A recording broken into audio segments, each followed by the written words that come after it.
But yeah, war is bad. Also, the timing of all this is also very suspect because I don't know if you heard, but 2 weeks ago, a poll came out showing that for the first time ever in American history, the majority of Americans support Palestine over Israel. For the first time ever. For the first time ever. And I mean, and also, knowing history, knowing that it took us that long is kind of fucking depressing.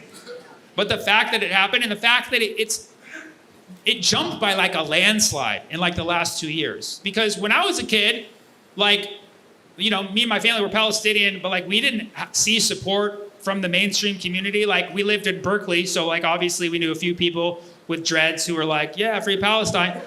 But like that was it. Everybody else was like, well, we support Israel. You're like, why? Well, because that's just what you do. And then like slowly but surely it went from like 5% to 10% and then just fucking jumped from like somewhere between 10 and 20% a couple years ago to over 50%. And so Israel's like, well, I guess we got to launch another war. So they can't think about how much they hate us, And people always say like, oh, you hate Israel. Like, actually, no, I don't. I don't want to be a person with hate in my heart. And I don't hate people. I hate institutions. I hate bad ideas. Okay? And yeah, I think Israel was a bad idea. But I don't hate people, and I don't like having hate in my heart. So every night before I go to bed, I forgive Israel. I say, Israel, I forgive you. I want to go to sleep tonight with a clear conscience. Then I wake up with a clean slate. I look at the news. I'm like, well, you fucking did it again. So is it really my fault at this point? Can you stop doing shit? But yeah. So yeah, I don't know what's next, but Iran closed the Strait of Hormuz. They're actively closing the Strait of Hormuz. And this is what you call an economic flex. Yes.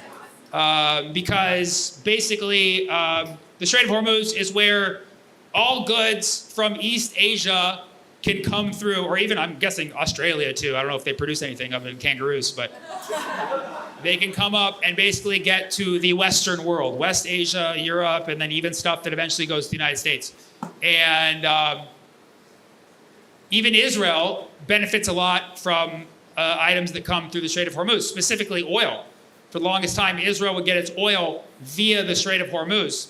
And I don't know if you know this, but ever since January, Israel's been able to get its oil from Venezuela because, let's cheer for that, right? Because after they got Maduro, one of the first things that they initiated was they ended the embargo on selling oil to Israel, which is like the first thing they did. It was just crazy, right? Israel wasn't even involved in that, right? So like, why would they do that right away? So they're like, we got Maduro, this evil dictator. He was so mean to his people. Can we sell oil to Israel now? But yeah, we got Maduro.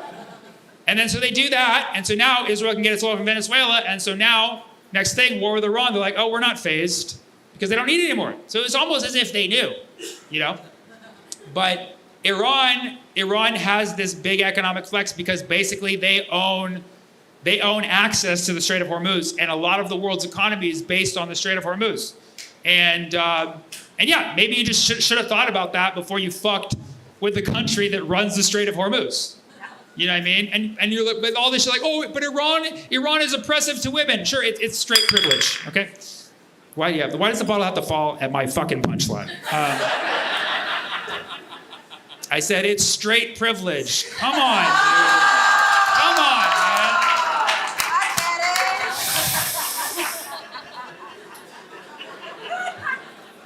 Straight privilege, man. Fuck!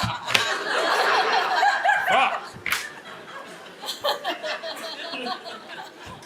No, it's funny. It's funny, thank you. Thank you so much. Glad you laughed. About to jump off the fucking ledge here. So when the war started, they took out the supreme leader, which is like a crazy escalation of active war. You know what I mean? Like, they killed the supreme leader. Like, not the prime minister or the secretary of war, the supreme leader. And they're kind of pissed that we took out the supreme leader. It's like, yeah, I'm pretty sure they named it Supreme for a reason. It's not after the clothing brand, trust me. Skater joke. But yeah, so they took out the supreme leader, and they're like, we got Khamenei, we got him, we got Khamenei, we got him. Like, the reign of Khamenei's over. They're like, well, who's gonna take his place? It's Khamenei. They're like, wait, what? Yes, it's his son, same name, same guy. Looks like him too. And so the son already came out and like made like a statement. He's like, yeah, we're not backing down. We're gonna keep fighting this war, and we're closing the Strait of Hormuz. And he wrote all of that on Twitter. Which is like, dude, that's just basically like, that's like the biggest war front right now is you just tweet what you're gonna do. Which is like, that's the difference between Iran and the United States, because they do all these press conferences with Pete Hegseth and Trump, and they're like, we're not gonna tell you. We're not gonna tell. Why would we tell you what we're gonna do? It's like, why are you having this conference then? We came here to ask you questions. Yeah, but we're not gonna fucking tell you what we're gonna do. Then Iran's like, we're gonna hit the targets, and then we're gonna hit them again, then we're gonna hit them again, then we're gonna hit them again. And then they just keep doing that. Like, apparently you could just tell people what you're gonna do and then do it. But yeah, so, while I'm not cheering on this war, like I said, I hope these Arab states, the Gulf states that learned, that put these military, I hope they learn a lesson. I hope they withdraw. I hope they dial it back and stop being tools of American imperialism, so that countries can have their own sovereignty over there. I hope that for them. I think the people would like that. Not our oil people, but the other people. I'd be lying to you. I'd be lying to you if I told you that I don't feel the slightest tingles of joy watching Tel Aviv get lit up, okay? I'd be lying to you, okay? And even if you're like, that's fucked up, that's my homeland, how do you fucking think I feel? I'm at the point where I'm so broken, I'm enjoying watching my homeland get bombed because my people aren't there anymore, But it's like, of course, I don't want people to die, but you have to understand, Tel Aviv is laced with bunkers, man. They have fucking, all these people are in bomb shelters, and so it's just a light show at this point.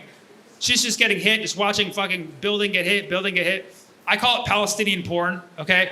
All right, it's Ramadan, so haram, obviously, right? But that joke's actually really funny. I'm sad you guys didn't laugh at that.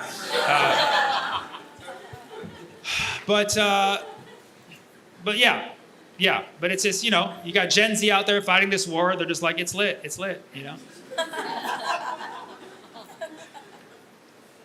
But yeah, you have this poll that 50% of Americans now support Palestine over Israel. Never thought I would see the day.